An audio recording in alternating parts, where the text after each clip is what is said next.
இன்றே டவுன்லோட் செய்து உங்கள் ஃபேவரட் ஷோக்களை என்ஜாய் பண்ணுங்க.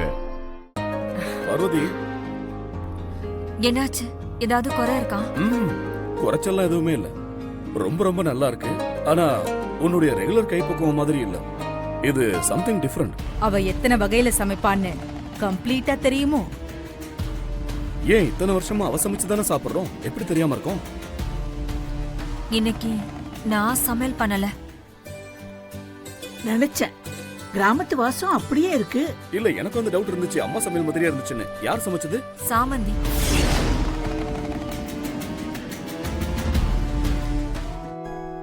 சாமந்தி தான் இன்னைக்கு சமையல் பண்ணா. அப்படியா?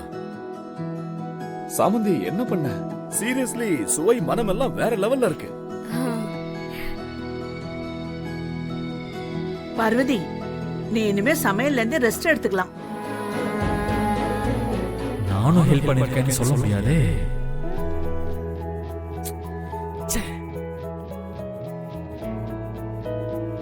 உன் பேர் என்ன? எப்படி சமைச்ச? என் பேரு சாமந்தி. இது வீட்ல இருக்கிற பானையை வச்சு விறகடுப்புல சமைச்சது. The food is really good. Keep it up. தேங்க்ஸுங்க.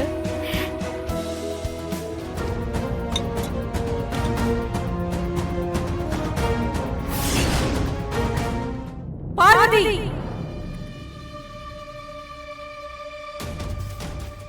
என்னது இது?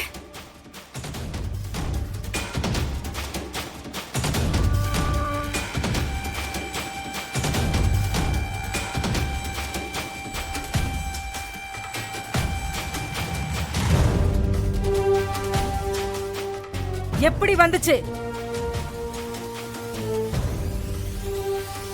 முன்னாடி வா. நீ தானே சமைச்ச, சொல்லு, எப்படி வந்துச்சு? இது என்ன சப்போர்ட் பண்றியா?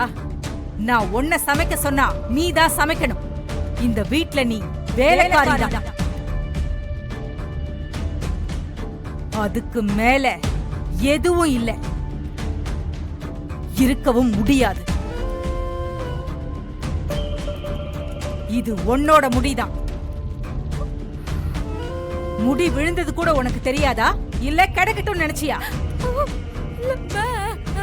தப்பு பண்ணா கட்டாயம் பனிஷ்மெண்ட் உண்டு. சாப்பாட்டுல முடிய போட்டு என் ஃப்ரெண்ட்ஸ் அசிங்கப்படுத்திட்டேன். என் வீட்டுக்கு வந்த கெஸ்ட நீ இன்சல்ட் பண்ணிருக்க. நீ பண்ண தப்புக்கு என்ன தண்டனை தெரியுமா? முடி நீளமா இருந்தாதான பிரச்சனை. முடிய ஆட்டி ஆட்டி நடந்தாதான சாப்பாட்டுல விழும். நடக்கும் போது முடி நீளமா இல்லனா சாப்பாட்டுல விழுந்திருக்காதுல்ல. உன்னோட முடிய கட் பண்ணணும்.